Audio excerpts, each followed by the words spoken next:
Okay, no, thanks for sticking around. You won't be disappointed. We've got another fantastic special guest with us tonight. There's a lot of talk about bees in bonnets, and Tracy's said it today. Louise has said it, and this next poet, our special guest, all the way from the West Midlands. It's the name of his new book, More Bees and Bigger Bonnets.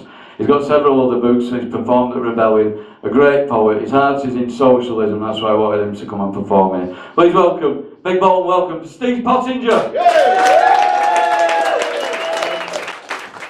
It's been quite a week. It didn't quite pan out as it was supposed to. Friday morning, went out, bought a cat, kicked it around the house. Better. But anyway, this is a poem about hope. Just think we need a bit of that. Louise did a poem in the first half called Girl Next Door. Oh God, because this is called Girl Next Door. Today, the girl next door knows that something good is going to happen. I can hear her singing through the bathroom wall. I just know that something good is going to happen. Today, she isn't tired. She isn't angry. Today, bringing up a kid alone is something she can do. She feels it, sure and certain and pure and true, because today something good is going to happen. Today, the council will fix the sticking door. The bills will come and she'll have money set aside, and she can dream her boy will never be denied a job, because there will be jobs for all. And he'll be proud and strong and have all the things she never got to own. Because today she knows something good is going to happen. Today, under the grey skies, her sun is shining hot and bright and carrying a tune. And she is Wonder Woman, she's Supermodel, she's a vixen, she's a vamp, she's a heartbreaker who queues in the supermarket for reduced to clear, then dances home in the rain. Because today, something good is going to happen. Today, she'll buy a scratch card because she knows she's feeling lucky. She'll buy a packet of 10 and take 5 minutes out to spark one up and watch the world go by. She'll put on the old tunes from back in the day and smile to herself as she unlocks memories of lost nights, wild secrets, love that blazed. Because today, something good is going to happen. Today, none of the mistakes she's made will ever matter. She'll forgive herself, go out and make some more. Because she's starting out with a clean slate. She will survive, she will thrive. She feels alive in a way she feared that she'd forgotten. And all those obstacles in her way, they're nothing she can't overcome. Because today, hope is blooming inside her, like flowers in the desert once the storm has gone. And she is singing, because she knows, through cast iron, solid gold, copper bottom certainty, that something good is going to happen today, or tomorrow, or sometime when she's all but given up believing. Something good, something undeniably, wonderfully good is going to happen. And I hear it singing through the bathroom wall. And I think, it already has, girl. It already has.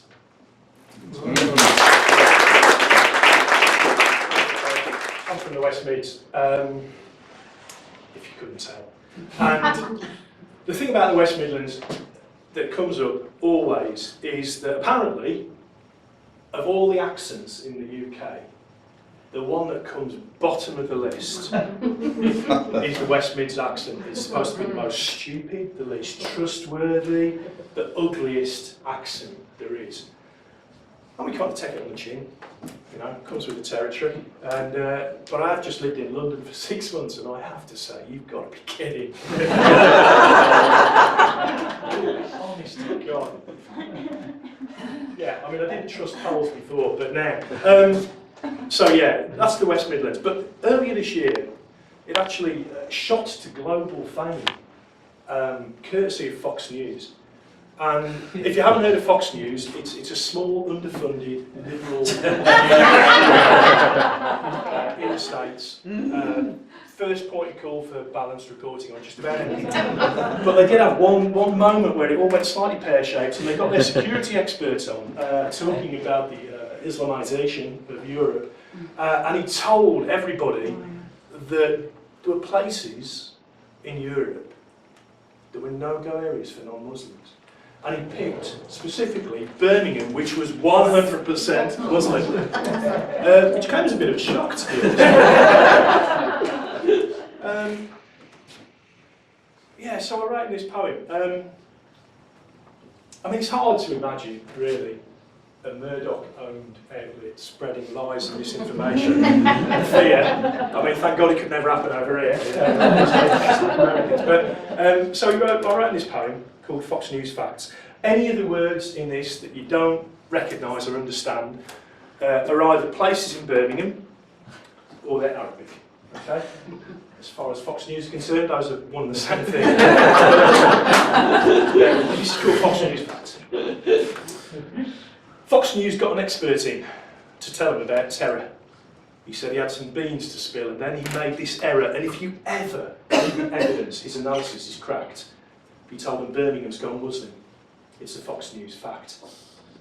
He's seen the Mecca bingo halls. Put 2 and 2 together, come up with 5 or 49. He's really not that clever. He thinks Aston's twinned with Al Qaeda in a global terror pact. Because Birmingham's gone Muslim. It's a Fox News fact. He's sure the call to prayer in Rackham's rings out from New Street's minarets. The Hajj happens in the ballroom where Hezbollah have just met with Ozzy and Black Sabbath about laying down some tracks near the Birmingham's gone Muslim. It's a Fox News fact. The jihadis hang out in the sunshine that fills Paradise Circus. There's camels at the bus stop and the pubs are wearing burqas. Death to infidels has the pizzazz that Forward lacked. Now that Birmingham's gone Muslim, it's a Fox News fact. We've Sharia law and Cadbury's, a land of dairy milk and honey.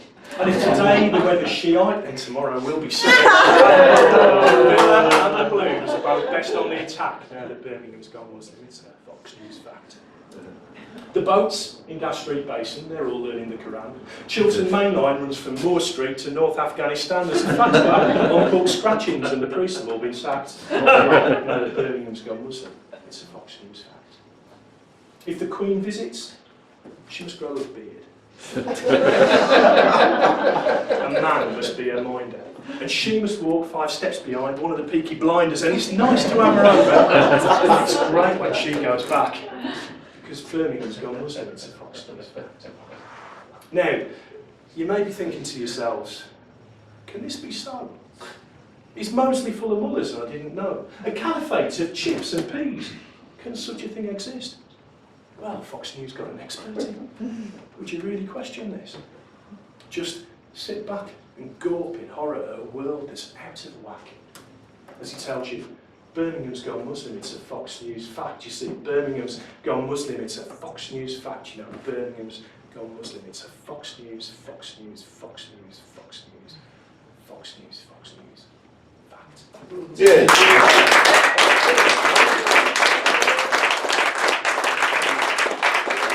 Listen, he did once, after 24 hours of Twitter, taking the piss out of this bloke relentlessly, he did apologise.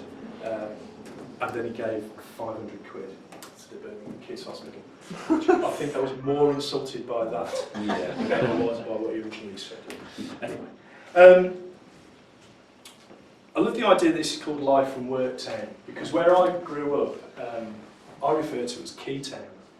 Because when I was a kid, if you put your hands in your pocket and got your door keys out, they were made of Willenhall, Yale locks and Union locks, and like a lot of things they've got. But this is a poem that is about Keytown, but could easily probably be about Worktown. And once again, it's a poem about a kind of hope. This is called Beryl's Laugh. Beryl's laugh spills at the cafe, bouncing off formica tables wreathed in steam from pint-sized mugs of tea. rolls out across the concourse to dance in autumn sunshine, prancing round the buses that will leave from this place no one's heard of for another one no one knows. And the drivers smoking cigarettes, and the mothers who are barely more than girls, and the old, slow men with arthritic hands in suits that fitted bigger selves, and the women with their bags of value shopping, and the lads whose work is part-time stacking shelves and it's shit and they know it, and the girls they want to impress, who make out they don't care. They stop. All of them stop. Because here, for these few golden moments in a precious afternoon, Beryl laughs down a benediction, a blessing on his thin, belt-tightened tent. She hoots an absolution, a defiance and a joy. And unpaid bills, they're forgotten. And ends that won't be made meet, they're forgotten. And the dead dragging hours, they're forgotten. As Beryl's laugh spills out the cafe. And everyone feasts and grows fat as best they can on the memory of the taste of the promise of dreams. As the sun shines and the drivers stub out cigarettes and the empty and unnoticed buses leave. I write a lot of political poems. People write, you know, in different voices, and I'm a fairly political animal, so I do a lot of them. And I was always really frustrated and enraged by corporate tax avoidance. And I wanted to write a poem about it, which obviously is a winner that's going to, you know, everybody wants to hear that, don't they? So, but it took ages, and I was writing stuff that was rubbish, and then I came up with this. So, this is called No One Likes an Angry Poet. Next Tuesday, what with the weather being lousy and the nights drawing in and the rent being due, and the electricity bill hitting the floor and going through the roof all at the same time, and feeling in need of a mid-morning pick-me-up to shore up my morale, I'm going to put on my rain gear, head into town, walk into Cafe Nero and smile at the barista. Now she'll smile back, because it's good to smile. And I'll order a Grandi Mocha with an extra shot, with a whirl of whipped cream and chocolate sprinkles on top, and just to get that sugar hit up and running pronto, I'll have a slab of chocolate crunch. And no, I won't be taking it away. When she sets it on the counter, I'll give her everything I've got in my pockets. 16 pence in shrapnel, 3 washers, 1 old bus ticket, and the business card some psychic medium keeps posting through my door, promising to tell me world leaders. A man of such prodigious talent wasn't stopped dead in his tracks the instant he smashed into the, I don't think so, sunshine, wall of scepticism just inside the front gate. I'll never know. But that's another story for another day. Back in Cafe Nero, the barista looks puzzled. She counts out the coins, hands me back the washers and the bus ticket, slips the business card into the pocket of her jeans, smiles, and tells me I still owe her £5.74. I smile back, because no one likes an angry poet. And I take a deep breath, and I tell her that as Cafe Nero paid no corporation tax on the UK profits for the past 2 years, I reckon they owe me a couple of hospitals, an old people's home, and an upgrade of our creaking transport system. Minus £5.74. She goes to get the manager. I take a big gulp of mocha and a huge bar of chocolate. Stay ahead of the game. And when he arrives and asks, what's going on? And knowing no one likes an angry poet, I'll give him a big chocolatey grin and explain about the tax. Then, before he can whip it away, I have another gulp of mocha, grab the rest of the chocolate and stuff it in my gob. He threatens to call the police. There's a long pause. Partly because my mouth's so full of chocolate I can barely speak, but mainly because my response, when it comes, is going to be so densely packed with fury and expletives we can't let it loose till well after the watershed, accompanied by some kind of warning. Because all this smiling is hard work. And yeah, no one likes an angry poet, but I'm a poet who loves words, loves people, and believes some things are worth getting angry about. And if you can't see the difference between those two, well, I probably lost you soon after I put the rain gear on back at the start. But this is my poem. And in my poem, the customers who've been here with me, chatting, reading, sheltering from the rain, they stand as one. The baristas, tired of working on their feet all day, throw their aprons to the door, seize the aprons to the floor, seize the takings, and march out the door. We go from branch to branch, all through town, filling the streets, emptying the tills into a large sack, which we deliver to the nurses up at A&E. We hand out lattes to bus drivers. We fire espresso and carrot cake into the mouths of homeless people. We give panini to the unemployed. Coffee mugs in hand, chocolate smeared across our faces. Fired up by our belief that we're all in this together. And an injury to one is an injury to all. We storm Vodafone HQ and Amazon UK for a quiet chat about the money they owe us. And as the winter sun breaks through the clouds and the windows of the city are a seamless wall of gold, I look round, one poet in a sea of millions. And by God, we're smiling. Wow.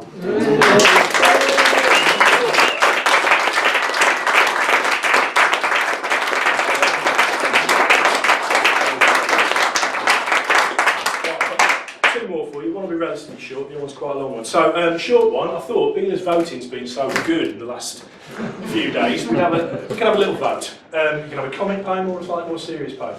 Eyes for comedy? Aye. Aye. Yeah. Excellent. Eyes for serious. Aye. Eyes for spoiled ballot paper. We'll go for comedy. This one, bless him, was inspired by the wonderful and unique Mr. Farage, who back in autumn last year said that he really did feel it was impossible for women to breastfeed in public slightly less ostentatiously. So I wrote this poem. It's called The Ostentatious Breastfeeder. Sitting in my local last dull day afternoon, soft drizzle outside, nothing much happening, usual 21st century sense of ennui. When the door burst open and a woman danced in, wheeling, spinning, pirouetting across the floor up onto a table, scattering drinkers before her. Eyes flashing devilment and untamed fire. The shimmer of her dress was scarlet, silver, purple, maybe green. When we talked about it later, none of us agreed. And as the trumpets kicked in with something Latin, I paused, mouth open, pint in hand. Since when had we had a brass section in the toilet? What did this mean? Then I saw the infant at her breast and understood this was what Nigel had been rambling on about, the old soak. Ostentatious. Oh God, he wasn't joking. As the music swelled to a crescendo, she leapt onto the bar, stamping her heels the length of it, one arm held aloft, defiant, head thrown back in a piercing banshee scream, a howling wail that lifted the hair on her neck. And as the infant suckled, contented, and fireworks burst along the line of optics, and confetti cannon spewed a blizzard of paper into the air, I was on my feet with all the others, whooping, cheering, punching the air. Yeah, yeah, yeah, whoa, yeah! That night, I dreamed of gurgling babies, fat as Buddhas, and woke smiling.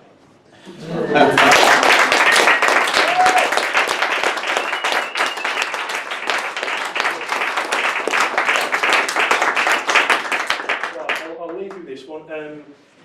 I have, as Jeff said earlier, I've got books on sale if you're interested, but thank you for listening. This last poem, we had to move house. The landlady stole where we were living, and we couldn't afford to buy, and the rents were we were mad. So myself and my partner, having these conversations about, well, where do we go, what do we do, blah, blah, blah. And bless her, I think she thought that these conversations would be a process that would help us get somewhere. But she lives with a poem, so what she actually got was this. This is a poem called You Ask Me Where I Want to Live, my love. It could be the tundra, a desert, a forest, a boat, high on a mountain or out by the coast. An apartment, a terrace, a van or a castle, a tent, yurt or igloo, it really doesn't matter.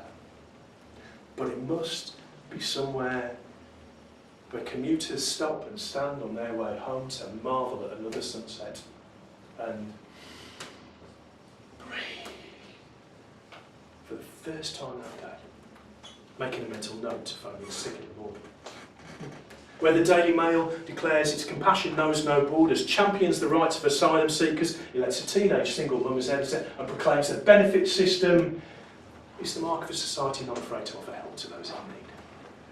When she hears this news, Katie Hopkins looks like she's swallowed a wasp.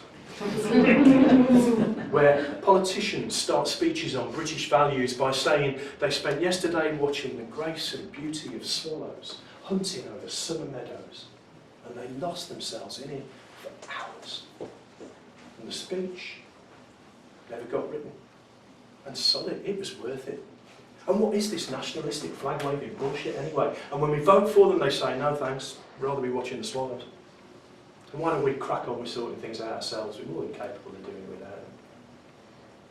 And it could be in a farmhouse, a mansion, an empty plot, a hot air balloon or a racing yacht off Lundy, Fastnet, German Bight, Trafalgar, Dogger, Cromarty, yeah, all right, but it's got to be somewhere where we never forget we passed this way but once. And every day is another shot at redemption. Where the old and the weak and the dying are wheeled out each evening to feel the rain on their face in case they do not live to see the dawn, and each and every news bulletin starts with images of the miracle of birth to remind us what we're doing here. Where kids learn about homelessness and poverty in history books. And ask, was slavery like dinosaurs, miss? And when the teacher asked them to imagine what it must have been like to bed down cold and hungry and alone, Year 9 find it so distressing she has to send them out to the playground to burn off their confusion. And over by the bike sheds, Sally gathers the others round and makes them swear that if ever the grown-ups invent a poverty again, they'll give them extra double mass from Mr. Jackson till they promise to behave, and then they'll get back to playing kiss chase in the playground rings with screams and laughter. And it could be in Bury, in Bolton, in Salford, in Hume, in an attic, a garret, a basement room. It could be North East Norwich, South West Ayr, Hull, Halifax, I don't care, but it's got to be somewhere with a big loud blade and a pub at hand. Where we drink by firelight, sit with friends, talking, laughing, making plans, and we're up every morning at dawn, walking through dew, watching the sun burn the mist off the gentle flowing river, or the rain hit the windows, or the snow fall. And all this won't even be the half of it. Because we'll be lying at night on grass, under blankets, listening to cicadas, feeling moths brush against our faces, looking up at stars so numerous we can't begin to count. And you explain the Big Bang Theory to me again, and I nod and say, in all the right places, but we both know I haven't the hope of getting my head around it. I just think it looks fucking fantastic. Where the world is filled with music and the symphony of silence. For an audience of millions and an audience of one. Where Simon Cowell is on gardening leave indefinitely. Where we will make love every day. In the morning, in the afternoon, whenever we bloody well want to, make love with tenderness and with passion and with howling abandon and lie in the cooling sweat of each other's bodies and want for nothing more. And it could be in the tundra, a desert, a forest, a boat, high on a mountain or out by the coast, an apartment, a terrace, a van or a castle, a tent, yurt or igloo. It really don't matter, but it must. And you're right. I haven't mentioned house prices or the mortgage tracker index once, my love. I haven't a clue whether the market is bubbling, booming or about to burst, but the truth is, every time I try, I feel a little bit of me go belly up and die. And yeah, that isn't very grown up. I know. it probably isn't going to change. And all I can say in my defence is that with a handful of cable ties and a couple of rolls of gaffer and a modicum of judiciously applied brute force, I can fix pretty much anything. And in my world, that makes us quits. Because it's watching each other's backs and nurturing our abilities and covering our blind spots that makes us strong. And that has to count for something. And this is where I want to live, my love. With you. Eating impossibilities for breakfast. Growing old together. With time passing so slowly we barely notice in a world we love still more each passing day. And where, when they wheel us out into the soft, gentle rain of our last evening, the memories will jostle and tumble over each other like water. And when we go to sleep that night, we'll believe that we will wake next morning to do it all again. That we'll be laughing and dancing and dreaming forever. Wow.